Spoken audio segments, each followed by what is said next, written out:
Kevin Schutz, Coda CrossFit Iron View 19.3. Got my line starting right here. 5 feet, 10 feet, 15, 20, 25 foot. Got my 50-pound dumbbell. Let's see if we can, there we go. Ooh, that is loud. Wanna hold that? Got it. 50-pound dumbbell. Rogue 24-inch box. And then got 36 inches by 24. There we go, out. Yes. I forget what side was up. I think this.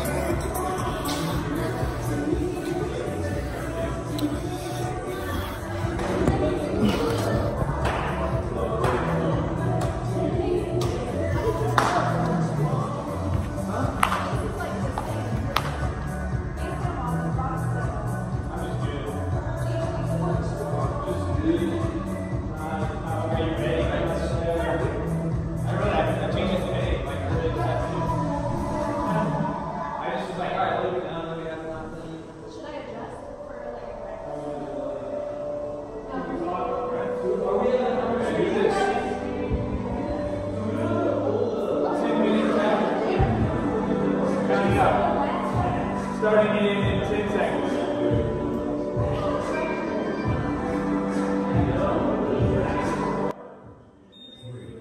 2, 1, you're on. All right, so Kevin just got done doing 19.3, 200-foot overhead lunge with 50-pound dumbbell, and then 50 box step-ups with 1 dumbbell, 50 strict handstand push-ups, and then 200-foot handstand walk in 10-minute time. Yeah. Quick thoughts. What do you think on the lunges? How do you think that I did on the lunges? I thought you probably went faster than you anticipated going because you were flying on the lunges, but I thought it was a smart move. I was able to do it in 7 steps, which is a little bit of a stretch, but I think it was worth it to step a little bit further. So I would test it out in your warm-ups and see whether it's 7, 8, 9, 10 steps for you, whether it's worth it to do those like stretch steps or whether you should just go quick and not even worry about stretching and do that extra lunge. I see you set it down in between whenever you're switching hands. What do you think that cost me, a half second? Yeah, I didn't know. Beforehand, you were talking about either switching in the air or switching overhead. Yeah, almost. Man, I don't know. Like I definitely want to redo this one because I feel like I learned a lot, and hopefully you guys can learn a lot from this. I came out pretty hot on the overhead lunges and pretty hot on the step-ups, but I didn't really feel like it was hurting my shoulders until I started doing handstand push-ups. And then you felt it out. Like I felt fine. I wasn't like breathing that heavy. Like the lunges are awkward. I mean, sorry, the step-ups are awkward, but I was just about to say. So the lunges. I mean, I thought you got doing really well. I don't know that I would change much on it. Maybe pace it just a little bit more to save your shoulders. I don't think it's a big deal to set that dumbbell down and take a breath. Like if that's the difference between a better score or not for you, that means you are destroying this one. Gotcha. So just setting it down for a moment is going to cost you about a second. But oh, look at that transition right moving on to those step-ups. Yeah, moving on to those step-ups. Now the standards are pretty vague on what you can and can't do. So you played it safe, and so I wanted to do some crazy stuff, but I don't really think the lunges were what got me on this, or the step-ups were what got me on this. Gotcha. So as far as what we can recommend, don't chance it. It says, in the rule, read through it, and it says basically you can't have the dumbbell on your leg, but we're recommending do exactly like the pictures where you have it at your side. Don't get cute with it. Rest it on your shoulders, anything like that. If you can't rest it on your leg, I don't think you can rest it on your shoulder. Yeah, I'm gonna have to see somebody submit a video that has it on their shoulder, or behind their neck, or something crazy. I don't think between the legs is a great strategy. We did. Casey did mess around with that in the warm up. Yeah, I played around with it because the standards clearly say. If you're with one hand, so it says if with one hand, and it's implying that you can use 2 hands. But it's really awkward stepping up, especially for us short folks. It's kind of like doing like a sumo box step up. It's kind of weird. And I agree with Kev. The only place you're using grip here is on this, so if it hurts your grip a little bit, not a huge deal. It hurt the shoulders a little bit, but Oh, look at that. So set it down. How much time did that cost me? 3-4 seconds. I think worth it.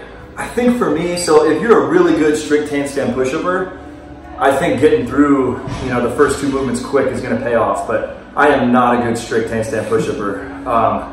So I was trying to pace it a little bit. I mean, I only broke once, but I still felt like, I wasn't getting to like red line. You're really good at those like heavy step-ups. The double dumbbells. I wish it finished with step-ups. That would have been nice. Tom, oh my God, what are you doing? Oh my gosh. That's okay. Typical Tom. Okay. That's my dad.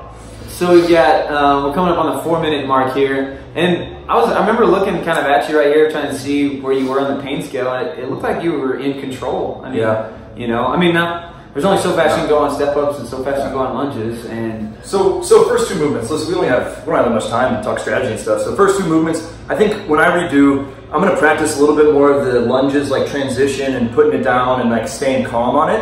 I'm going to practice. I had some weird transfers on the dumbbell, like in the middle of the rep, and it felt like I was doing extra effort. I'm going to practice putting it down and kind of like testing that out. I think you can stay more calm without taxing yourself. And then onto the handstand push-ups. So I don't know what my max set is. I think I've done like 30 before. But your biggest set you did today was 6. 6. So I got to that first set and I was like, maybe I might like knock out 9 or 10. I was like, uh-oh, when I got up there. Yeah. So my biggest set was 6. I was thinking I was holding 6s the whole time after the first set, and then that fell off real quick. I think you did 2 sets of 6. Yeah. I think so. And yeah. A lot of walking. Yeah, you kept mentioning, you're like, I need my shoulders for the handstand walk. I need my shoulders for the handstand walk. And I kind of did. I can't argue with that. That's obviously true. So there's it's kind of an interesting workout. It's like all legs in the beginning with a little bit of shoulders, and then all shoulders at the end. So yeah, this is definitely one I think you can learn a lot, like you've already said.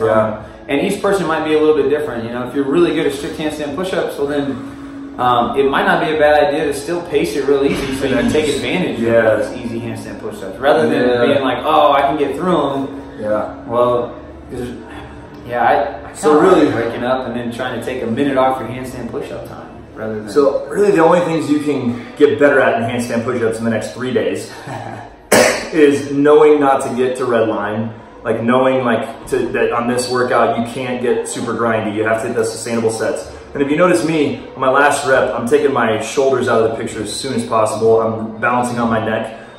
Don't try this at home, but only if you want to.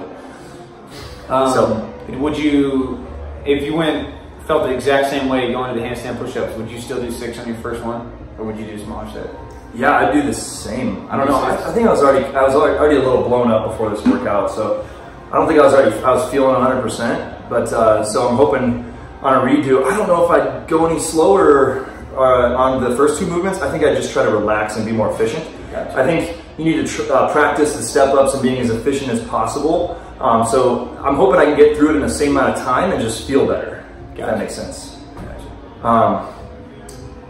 Yeah, so let's talk about a few different like avatars here. So let's say that what if my max set of handstand push-ups is like 5 on strict handstand push-ups, like when I'm fresh? You're doing single. What would you change though? Do you think you'd try to get to the handstand push-ups quicker, or do you think you would just pace the first I'd pace it 100%. That's a really good question. Yeah, I would pace it 100% and take a lot of time, break it up so that whenever I got to the wall, I know I can get a few singles in there. And just maybe even, if I have 2 minutes on the wall, do 1 rep every 10 seconds. And just try to get through as many as I can like that. So if you're not great at handstand push-ups, especially that overhead lunge, not having it over your head and just getting grindy with it, you're not going to gain much time from flying through those lunges, but you could get really grindy in the shoulder. So I would probably save as much of your shoulders as possible. What if you're amazing at handstand? What's your max effort set? What do you think? 32, 35. I think I've seen you like 36. I think before. So what are you going to do on this one? Let's say you're really good at handstand push-ups out there, and you're just like so excited about this workout. How are you going to pace it? I think I'm going to push it a little bit on the lunges, but try to stay calm a little bit. So maybe 25 foot down, break for a moment, 25 foot back, break for a moment. So probably more breaks than you, but hopefully it's not too much slower. And then the dumbbell step-ups, I'm a little worried about that really jacking my heart rate up and like getting kind of out of control. So I probably break more than once. I know, you only broke once. I'd probably go maybe like 15, 15, 10, 10. Yeah, I'm thinking maybe quick reps and resting though. I think because I was just grinding. I thought that was the right strategy because my legs were fine, but then when I got to the wall, it was not the right strategy. Because I mean, after you get done with the step ups, it's just density work at that point. It's not. Onto the handstand walks. Those handstand push-ups took a while. We got a minute 20. I kicked up and I was like, oh my God, this is not going to go well. Now, do you consider yourself a good handstand walker? No. Oh, no? Okay. No, I would say fresh, I'm okay, but I'm not a good grinder on a handstand walk. So I'm not good when I'm tired, so I'll just grind through it. But I was trying to breathe upside down. I was going a little bit more narrow than I usually go because I felt like out wide I was having trouble locking out, so I was trying to go a little more narrow. So while we only have a little bit of time left here, unfortunately the workout's almost over and I'm one handstand walk in. So warm-ups, I think really, really important is good overhead position. For me, I have kind of tight shoulders, so like I'm gonna do even more mobility work to be in a really good overhead position on the overhead lunges, good overhead position on the handstand push-ups, handstand walk, all that stuff. What about you? I think a good hip warm-up too, because those step-ups and lunges, being able to get, driving through the leg. And then, I mean, you might think about wearing a belt for your lunges and your step-ups, just to kind of save that midline a little bit going into your handstand push-ups. So that last handstand walk, my back was cramping up, so it would have been nice if I had, more back, like you were saying, like good hip warm-up, hamstrings and back. Oh, let's do 5 feet at the end here. Oh, great. Awesome. Time. Any last words on this one? How many repeats do you think? Would you repeat it once, or do you think you can fit 3 in? I think you only do it twice. I think you do it once, and then you need to learn a lot by watching your own video, this video, other people, figuring out standards, and then just one more repeat. Don't do it 3 times, just twice. I kind of want to do this because it'd be fun, but I would just be dead on the handstand push-ups. But any other last words or anything? No, follow Code of Competitor. Follow Code of Competitor. Good luck.